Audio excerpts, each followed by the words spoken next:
আমরা সবাই খেলবো, লড়বো, যুদ্ধ করবো কে কবে?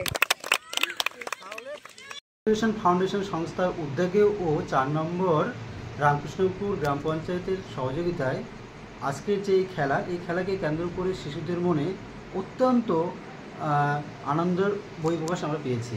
এই খেলাকে কেন্দ্র করে শিশুদের মধ্যে খেলাতে যেমনটা আমরা অনেক মজা পেয়েছে, এই খেলাতে তারা যে বিজয়ী দল হয়েছে তারা তো আনন্দের সীমা নেই। তো আরও এর পাশাপাশি শিক্ষক মহল যারা আছেন তারা জানিয়েছেন যে এরকম খেলাধুলা শিশুদের জন্য অত্যন্ত প্রয়োজন। তারা বলেছে এরকম খেলা করলে তারা যেমন শিক্ষার পাশাপাশি শরীর চর্চা হচ্ছে, তো এর পাশাপাশি তারা মনের থেকে অনেক আনন্দ পাবে, আর আগামীতে তাদের ভবিষ্যৎ আরও পড়াশোনার ক্ষেত্রে উজ্জ্বলভাবে এগিয়ে যাবে। ধন্যবাদ।